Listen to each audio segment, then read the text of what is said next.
Hello guys, how are you all right जी। One leg sit to stand test, this is very much important, जो हमें ये बताता है कि हमारे जो हेल्थ है वो कितनी फिजिबल है, वो कितनी ज़्यादा बेहतर है, और क्या हम लोग अपनी एज के अकॉर्डिंगली इनको अपने मसल्स को, अपने लिगामेंट्स को, अपने जॉइंट्स को यूज़ कर रहे हैं या नहीं कर रहे। तो उसके लिए एक टेस्ट है, अगर हम उसको परफॉर्म कर लेते हैं सो दैट एक्चुअली इंडिकेट्स कि हम लोग कितने अच्छी तरीके से अपने डेली योगा एक्सरसाइजेज या डिफरेंट एक्टिविटीज़ को परफॉर्म करते हैं कि नहीं। आप भी इसको कर सकते हैं घर में बैठे हुए। आप इस तरीके से अपने दोनों हाथ यहाँ पे रखिए, और आपने one leg sit to stand, इस तरीके से आपने इसको इधर ऐसे रखना है, और यहाँ से 1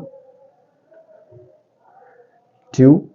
अगर आप ऐसे नहीं बैठ सकते और खड़े हो सकते इस तरीके से टांग को करते हुए, और आप का बैलेंस आउट हो जाता है, तो it means there is a danger, you have to work upon your body. और जिसके लिए आप अपने इर्द गिर्द देखिए, किसी भी आप ज्वाइन कीजिए योगा को या फिर एक्सरसाइज को, या फिर हमारे साथ आप ऑनलाइन कनेक्ट कर सकते हैं। ये हमारे नंबर्स हैं, आप यहाँ पे कांटेक्ट करें। हम yoga exercises, different pain management पे, वेट लॉस सेशंस पे जो है वो ऑनलाइन सेशंस प्रोवाइड कर रहे हैं। Thank you very much for watching the video.